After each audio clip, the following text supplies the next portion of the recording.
Hello guys, good morning. We welcome in DK English Academy. जैसा कि आप जानते हैं कि हम आज पहला क्लास लेने जा रहे हैं, आपको बताएंगे ग्रामर के बारे में कि ग्रामर की सबसे छोटी इकाई क्या होती है। ग्रामर की सबसे छोटी इकाई ग्रामर पे चर्चा करेंगे। बेटा ग्रामर मीन्स होता क्या है? ग्रामर मीन्स व्याकरण होता है। क्या होता है? व्याकरण। अब इसको सीखने का नया अंदाज आपको बताएंगे कैसे सीखा जाता है। देखिए जैसे आपने शुरू में ही पढ़ा है कि अल्फ़ाबेट पढ़े हैं या लेटर पढ़े हैं, तो कितने होते हैं? ये 26 होते हैं। कितने अल्फ़ाबेट होते हैं?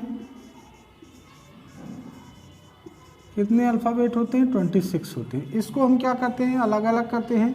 इसमें ओवेल होते हैं, 5 ओवेल होते हैं, और क्या होते हैं? और कॉन्सोनेंट होते हैं। कॉन्सोनेंट होते हैं 21। ये तो एक जनरल चीज़ें हैं, लेकिन इसके अतिरिक्त आपको हम बताएंगे ये 26 से ये क्वेश्चन अराइज नहीं होते कंपटीशन एग्जाम में। देखेंगे क्वेश्चन अराइज क्या होता है, जैसे फोनेटिक साउंड पे पूछते हैं। फोनेटिक साउंड कितने होते हैं? अब देखिए अगर वोवेल से देखें कितने फोनेटिक साउंड होते हैं तो 20 होते हैं, और कॉन्सोनेंट से कितने फोनेटिक साउंड होते हैं? 24। टोटल एग्जाम में आपका पहला क्वेश्चन आता है कितने फोनेटिक साउंड होते हैं, तो 44 आप बताएंगे। कितने फोनेटिक साउंड होते हैं? 44।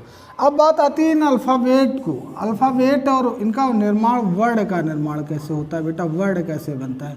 वर्ड्स कैसे बनते हैं? तो कैसे बनते हैं? The combination of alphabet made word. किसका कॉम्बिनेशन? अल्फ़ाबेट का कॉम्बिनेशन। मीन्स ए से लेके जो जेड तक होते हैं, ये 26 जो होते हैं, इनको हम कंबाइन करते हैं तो किसका निर्माण होता है? वर्ड का निर्माण होता है। और वर्ड को हम कंबाइन करते हैं तो किसका निर्माण होता है? बेटा सेंटेंस का निर्माण होता है। सेंटेंस का निर्माण होता है। और सेंटेंस को कंबाइन करते हैं तो किसका निर्माण होता है? पैराग्राफ का निर्माण होता है। तो आपको पढ़ना क्या है इसके अंतर्गत? जैसे हमने आपको बताया कि first of all phonetic sound आपने पढ़ लिया कि 44 होते हैं। इसके बाद नेक्स्ट आपको बताएंगे ग्रामर की सबसे छोटी इकाई पार्ट ऑफ स्पीच होती है। क्या होती है? Part of speech. Part of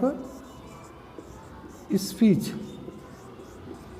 अब देखिए क्वेश्चन बनता है कि what is part of speech, या डिफिनीशन क्या होती है पार्ट ऑफ स्पीच की।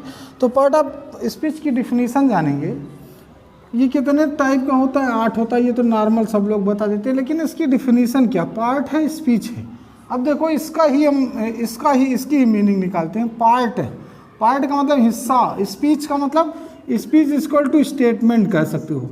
एक स्टेटमेंट में जो शब्द यूज किए जाते हैं वही क्या कहलाते हैं? पार्ट ऑफ स्पीच कहलाते हैं। लेकिन इनका निर्माण कैसे होता है? आप कह सकते हो the combination of alphabet made word. The combination of word made a sentence, that word is used in sentence is called a part of speech.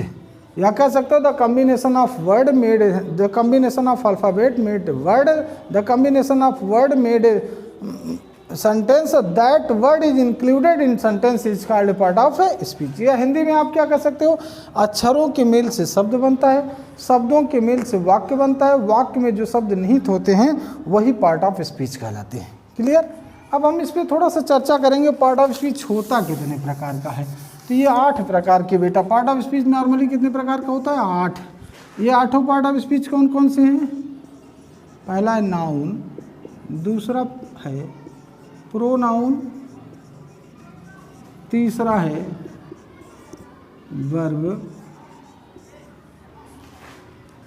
चौथा है एडजेक्टिव, पांचवा है एडवर्ब, छठा है प्रीपोजिशन। छठा कौन सा? प्रीपोजिशन। सातवां कौन सा है? कंजक्शन। आठवां कौन सा है? इंटरजेक्शन। ये तो नॉर्मल है, ये तो सब लोग जानते हैं। अब देखिए इन पे क्वेश्चन कैसे अराइज होते हैं बेटा। ऑल कंपटीशन एग्जाम में क्वेश्चन कैसे पूछे जाते हैं गाइस देखेंगे।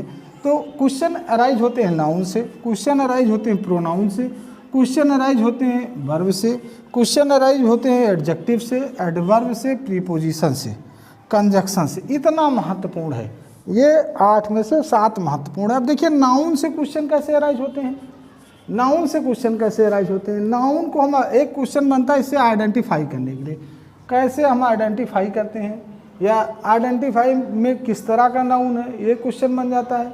या नाउन का हम कैसे यूज करते हैं, या नाउन के साथ किस वर्ब का प्रयोग करते हैं। नेक्स्ट इसी तरह प्रोनाउन पे तमाम क्वेश्चन बन जाते हैं। इसको आप वर्ब बोलते हो, लेटेस्ट में इसको हम एक्शन की संज्ञा देते हैं। क्या बोलते हैं, इसका एक नाम है एक्शन। जैसे आप सब्जेक्ट को डूअर की संज्ञा, सब्जेक्ट को क्या बोला जाता है, डूअर माने करने वाला, लेटेस्ट इंग्लिश में। वैसे वर्ब को हम एक्शन बोलते हैं कि एक्शन। नेक्स्ट देखेंगे एडजेक्टिव पे क्वेश्चन कैसे बनता है, किस तरह का एडजेक्टिव है, एडजेक्टिव का प्रयोग कहाँ किया गया, एडवर्ब क्या है। जैसे एडवर्ब पे एक सिंपल सा एग्जांपल एडजेक्टिव पे ले लें। एडजेक्टिव कैसे, वह मोटा है, वह पतला है, मीन्स जो विशेषता बताए किसकी, नाउन प्रोनाउन वर्ब की, वही एडजेक्टिव कहलाता है। एडवर्ब किसे कहते हैं, जो वर्ब की विशेषता बताए। जैसे कहते हैं ना वर्ब की विशेषता कैसे बताएगा कि वह तेज भागा, और तो तेज शब्द क्या हो गया, एडवर्ब हो गया बेटा। प्रीपोजिशन पे कैसे क्वेश्चन बनते हैं, प्रीपोजिशन पे बनते हैं fill in the blanks with the suitable preposition. Preposition लिखने के लिए आता है, भरने के लिए आता है। जैसे आप लिख लीजिए fill in the blanks with the suitable preposition. जैसे आप